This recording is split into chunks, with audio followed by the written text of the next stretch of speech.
jalqabaadhuma waan hundaa bishaan jireenyaa si keessa amaddaa ati jalqabaadhuma waan hundaa bishaan jireenyaa si keessa amaddaa galatoomii waaqeffamee galatoomii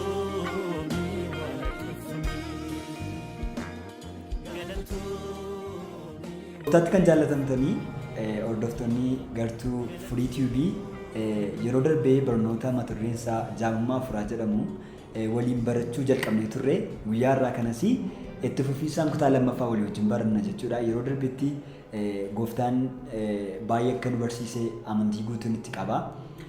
Ammas gooftaan inni yeroo hundumaa dubbii isaa keessaa nama barsiisu nu barsiisa. Mee daqiiqaa muraasaatii fi gooftaa galateeffannaa.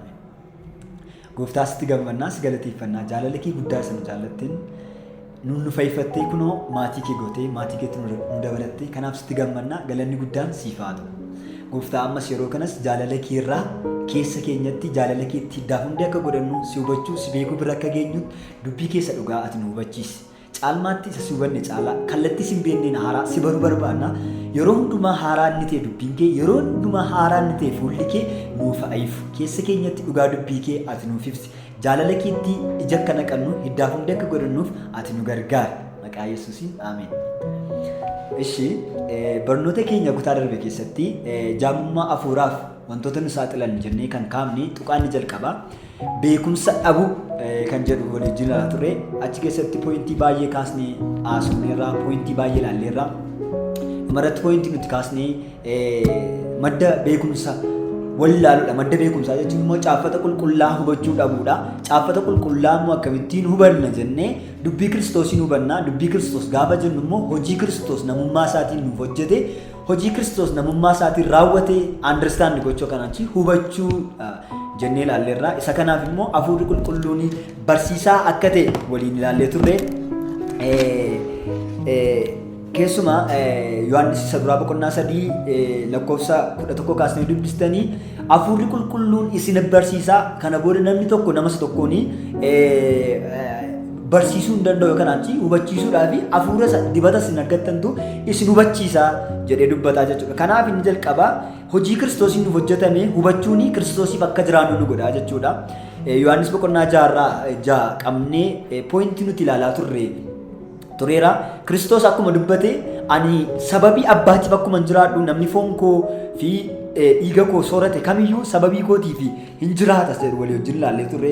Sababii gooftaadhaaf jiraachuu fi dubbiin gooftaa nu keessa jiraachuu qaba. Dubbii gooftaa nu keessa jira yoo jennu immoo dubbii jireenya bara baraa hubachuu qabnaa jechuudha. Dubbii jireenya bara baraa isatti hiddaa hundee godhachuu qabnaa jechuudha. Hojii Kiristoosiin nuuf hojjetame cubbuutti qulleeffamuu Kiristoosiin nuuf hojjetame amma hubachaa deemnu Kiristoosiif warra ija naqatan ta'aa deemna jechuudha.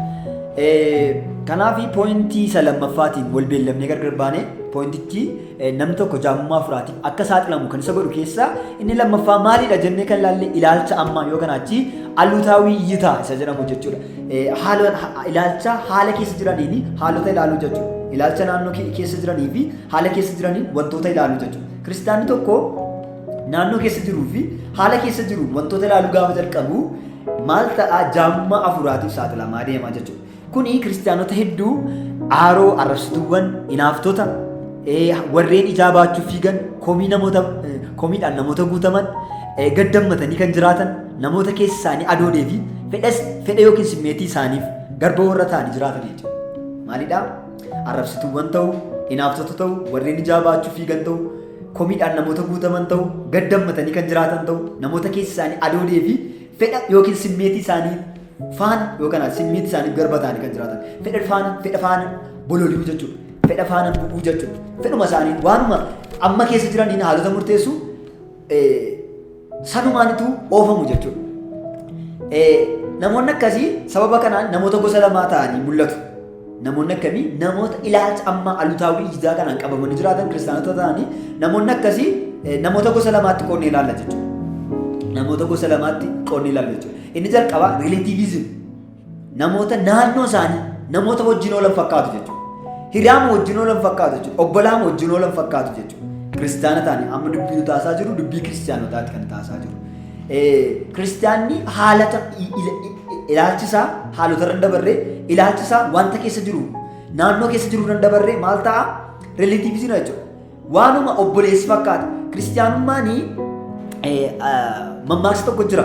Hiriyaa keenatti eenyu akka taateen sitti himaa mammaaksa jedhamu jira. Kiristaanummaa keessatti dubbiin kun hin hojjetu jechuudha. Kiristaanummaanii namni nu argee Kiristoosin beekuudha malee namni nu argee Kiristoosin baruudha malee nama nu wajjin ol fakkaachuu miti kiristaanummaan.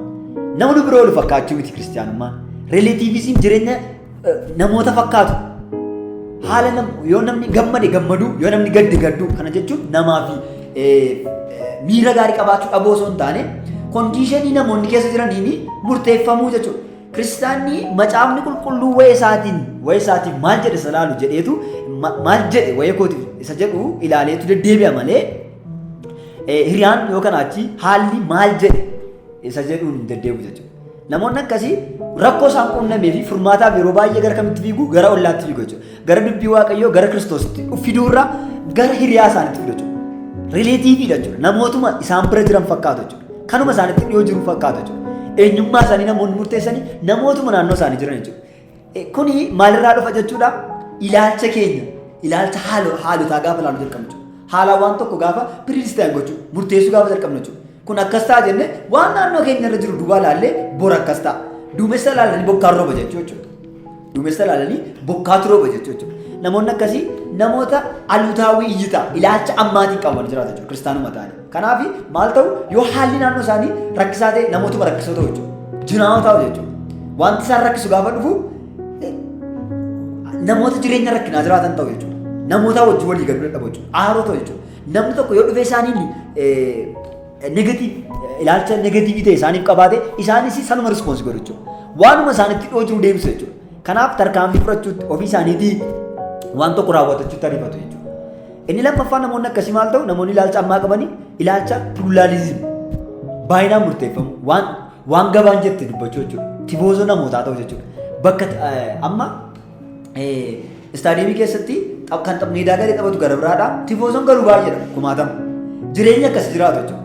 Ofii isaaniitii waan tokko liid gochuu hin danda'anii faayil liidar ta'uu hin danda'anii maal ta'u tifoozoo jechuudha. Gara caaleetti jallatu jechuudha. Garuma caaleetti jigu jechuudha. Kuni namoota jaamummaa hafuuraatiif saaxilaman keessaa indikeetariidha jechuudha. Mul'istuudha jechuudha. Waanuma baay'inni namootaa duukaa jiru. Waanuma namni baay'ee waa'ee isaa ol kaasee haasa'e isaanis sanuma haasa'u jechuudha.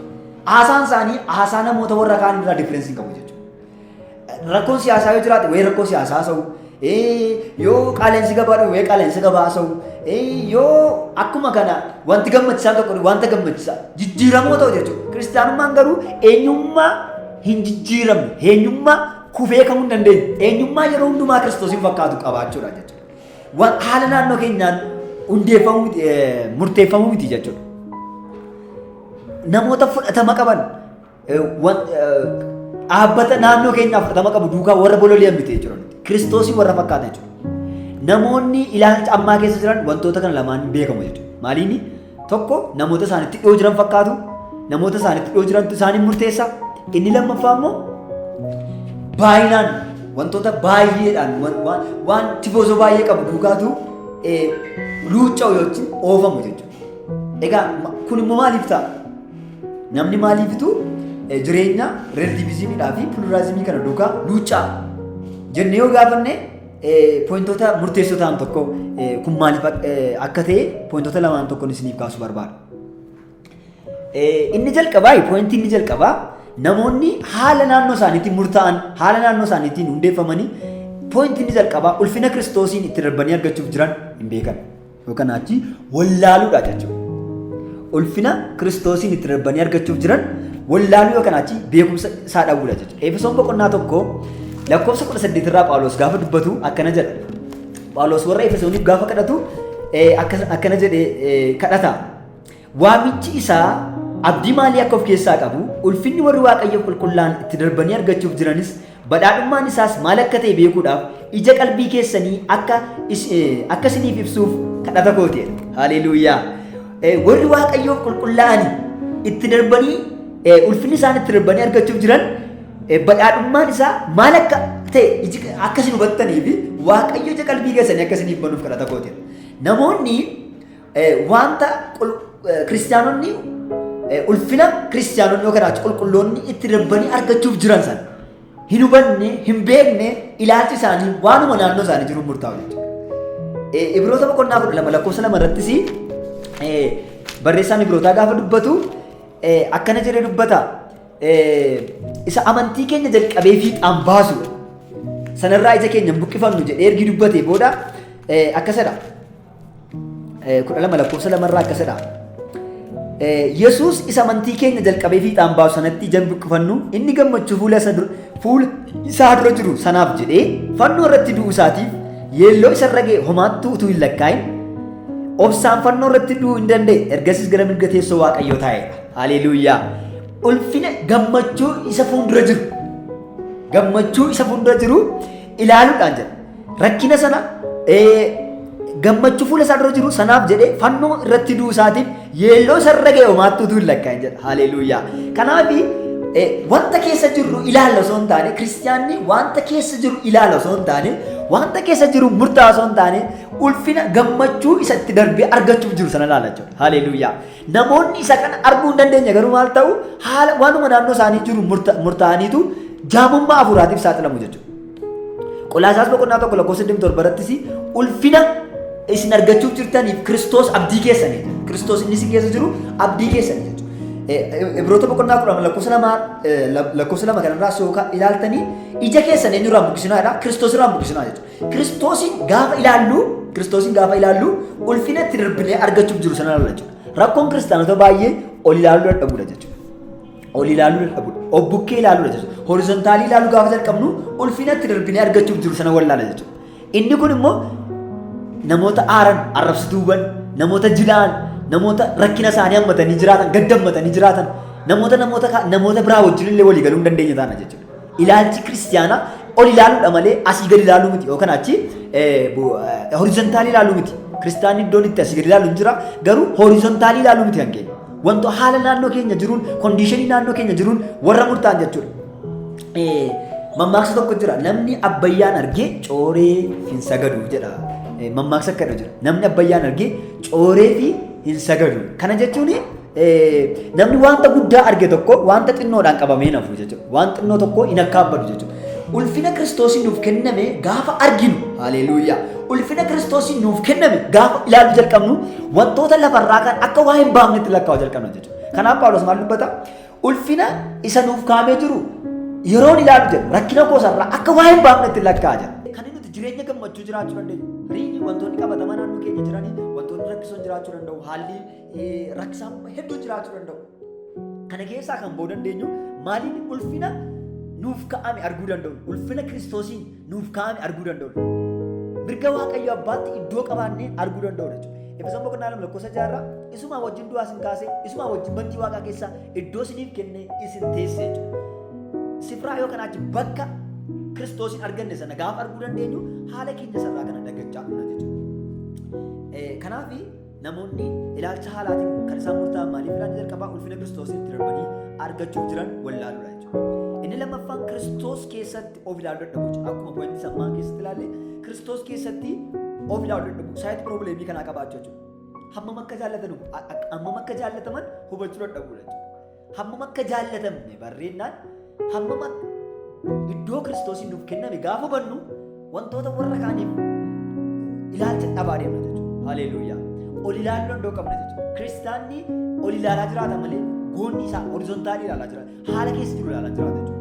Kana jechuun kiristaanaan wanta nuti guutee alaabmanni isaa guutuu qabaa jennee ilaaluu qabna jechuudha.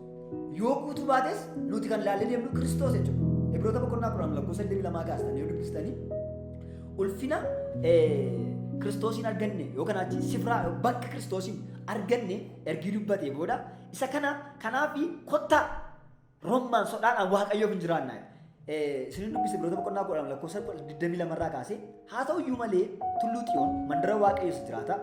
Yerusaalem ishee Waaqarraa cidha ergamoota 60 bira ga'u keessan waldaan gafoota warra maqaan isaanii Waaqarratti caafame Waaqayyo abbaa firdii namoota hundumaa lubbuu qajeelota warra fiixaan ba'anii bira ga'u keessan Yesuusa gidduu galee Waaqayyoof namoota gidduu kakuu haaraadhaaf dhangala'oo dhiiga isaa dhiiga beelli caalaa wanta wayyu dubbatu bira ga'u keessan amma bakka nuti jiru dubbata jechuudha. Kiristoosiin bakka nuuf kenname dubbata jechuudha. Haleluuyaa. Achi geenye mandara qulqullooftu haleluuyaa. Kan eenyuyyuu xiqqachuu hin dandeenye. Kan dhiiga Kiristoos qofaan galuun ayyamamu achi geessan achi jirtu jechuudha. Achi jirtu jechaa jira warra birootaan gaafa dubbatu. Nunis Kiristoosii wajjin eessa jirra iddoo jiru sana beeku jechuudha. Kiristoos keessatti iddoo qabnu ilaalu jechuudha. Haleluuyaa. Mirga Waaqayyo abbaatti of ilaaluu gaafa jalqabnu wantoota biyya lafaa kana dagachuu jalqabnaa jechuudha. Haleluuyaa. Kanaaf kiristaanni pointii dhumaarratti kana dubbadhe xumuruun barbaada. Kiristaanni ilaalcha lamaanii biyya lafaa jireenya biyya lafaa keessa jiraatu kana keessatti ilaalcha lamaan biyya lafaa ilaaluu qabaa jechuudha. Ilaalchi ni jalqaba.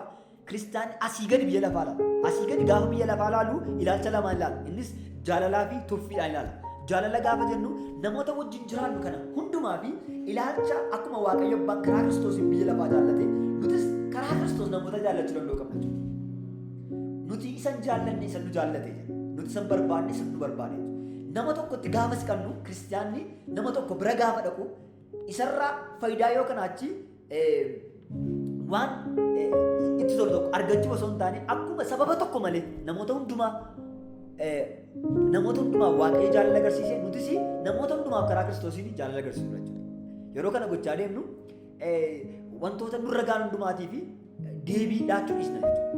Miidhamnus miidhamuu baannus deebii laachuutti nu dhiifamna jechuudha. Nuti yeroo hundumaa warra jaalala agarsiisan taana jechuudha. Jireenyi Kiristoos akka jirutti nu keessaa mul'achuu jalqaba jechuudha. Yohaannis boqonnaa 3:16, Yohaannis boqonnaa 4:10 yoo dubbisan 3:16 irratti wangeela Yohaannis boqonnaa 3:16 irratti akkasumatti tokkicha ilma isaa kennuufitti biyya lafaa jaallate jedha.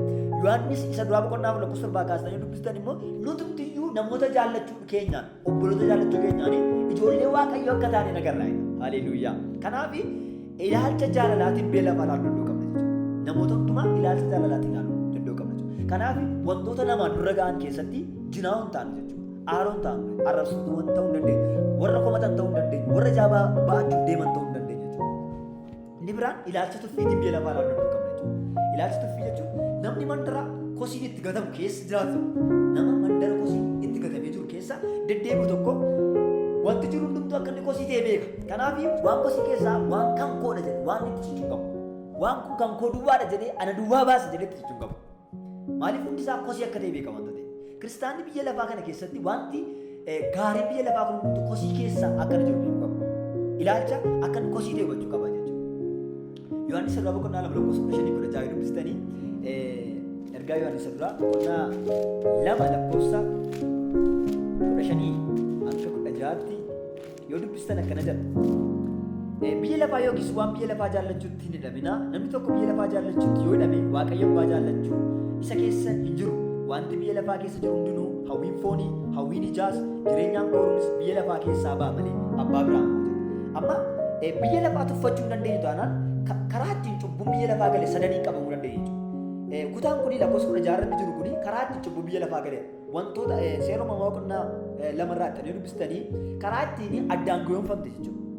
Karaa ittiin addaan goyoonfamte jechuudha. Inni jalqabaa maallaa hawwii foonii, hawwii ijaa, jireenyaan kooru. Kiristoos illee Maatiyos boqonnaa 4 lakkoofsa 13 dubbistanii karaa inni ittiin qorame wantoota kana sirrii jechuudha. Inni jalqabaa bareedina miidhagina mootummaa biyya lafaa al tokkotti amma libsuu ijaatti gaaratti baasetti mul'iseetu kufiinaaf sagalee hawwii ijaati jechuudha. Inni biraan immoo dhagaa kana buddeena godhi nyaadhu yookaan achi daabboo akka isaan shiittaaniif abboominaan kun immoo kajeellaa foon yookaan achi hawwii fooniiti jechuudha. Gooftaan isa kanaafis deebii kenneera jechuudha. Inni biraa maallaa wantoota biyya lafaa hin tuffannu taanaan jireenya biyya lafaa kana hin tuffannu taanaan karaa ittiin cubbuun biyya lafaa gale sanaaf saaxilamu taana jechuudha. Kanaaf jireenyi kiristaanaa inni guddaan maallaa ilaalchi inni ittiin biyya lafaa ilaalu ilaalcha tuffii. Namoota kaan immoo ilaalchi inni ittiin ilaalu ilaalcha jaalalaati jechuudha. Bu'aa irraa argachuu osoo hin taane jaalala Waaqayyo ittiin biyya lafaa jaallatanii namoota kaan ilaalutti dhufna jechuudha. Kanaaf walumaa galatti kiristaana tokko jaamummaa afuraatti wantoonni saaxilan beekumsa dhabuudhaa fi ilaalcha amma yookaan achi ilaalcha wayitaawwaa isa jennu sana jechuudha. Alutaawwii iyyita isa jennu sana jechuudha. Inni jalqabaa beekumsa dubbii Waaqayyoo wallaaluudha. Beekumsa dubbii Waaqayyoo immoo dubbii Kiristoosiin hubachuu dadhabuudha. Lammaffaa ilaalcha ammaatiin haalota ofii murteessu ofiiyyuu haalota keessa jiran wantoota keessa jiraniin waa ilaaluu jalqabuudha jechuudha. Kanaaf jaamummaa hafuuraatiin wantoota nu saaxilan hubanneerra furmaata isaa sagarreerra ija keenya tokkoffaa beekumsa dubbii waaqayyoo hubachuudhaan kiristoosiin wanta nuuf hojjetame namummaa kiristoosiin wanta hojjetame hubachuudha. Inni lammaffaan immoo ilaalcha ittiin biyya lafaa jiraan ilaalcha ittiin biyya lafaa ilaalluuf ilaalcha ittiin namoota kaan ilaallu hubachuudha. Sifraa ofii keenyaa qabnu bakka ofii keenyaa qabnu kiristoosiin eessa akka jiru ulfina kiristoosiin itti darbinee argachuuf jiru sana hubachuudha jechuudha. Haleluuyaa. Kanaaf kana gochaa yoo deemne caalmaatti gara kiristoosiin fakkaachuutti gara iji keenya banamee kiristoosiin arguutti guddanna jechuudha. Gooftaan karaa dubbii kanaa akka inni waan baay'ee nu barsiise abdii guutuun qaba. Yeroo taanu barnoota biraatiin walitti deebina. Ayyaanni Waaqayyoo isiniif haa baay'atu. Baay'een isin jaalladha. Gooftaa haa galatu. Yeroo biraa amma walitti deebinutti nagaa utuu isinitti dhaabnu dursa kadhata gabaabaa walii wajjin godhanna. Gooftaa jaalalaan guutuu, gooftaa ayyaanaan guutuu, dubbii keessa yeroo hundaa haaraa ta'e, dubbii keessa yeroo hundaa mi'aa ta'e, jireenya keenya aaressaa waan jirtuuf, gara si beekuutti, gara si hubachuutti nu guddisaa waan jirtuuf si haa galatu.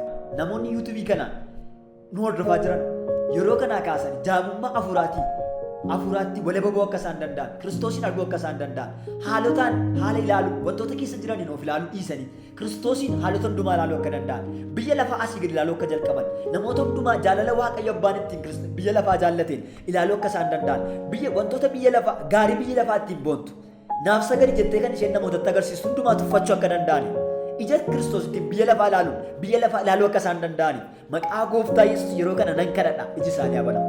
Kiristoosiin arguu jalqaban, kiristoosiin arguu jalqaban, kiristoosiin ilaaluu jalqaban, bakka ulfina Waaqayyoon, ulfina warri Waaqayyoo qulqullaa'an itti darbanii argachuuf jiran hubachuu bira akka isaan gaaneef iji qalbii isaanii yeroo kanaa kaasee habanamu. Gooftaa jaalalli kee waan raawwatamuuf si haa galatu. Mootummaan kee nurratti ta'u. Hojii keenya keessatti bakka dhaan hundumaa irratti maqaan kee nurratti qulqullaa'u. Waan gootuuf si haa galatu. Maqaan kee bishaan jireenyaa si keessaa Galatooni waaqeffamee, galatooni waaqeffamee, galatooni waaqeffamee, galatooni waaqeffamee.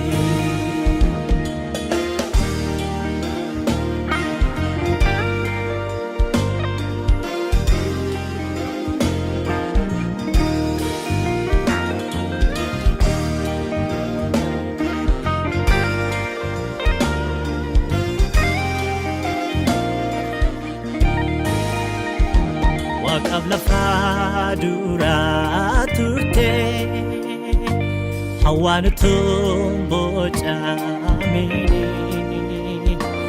ifniif dukkaanni addaan baay'ee guyyoonni utuu jalqabeen pilaanetuun orbiitirra sochii utuu jalqabeen samiin urjootaan faayame ifoonni utuu tolfaa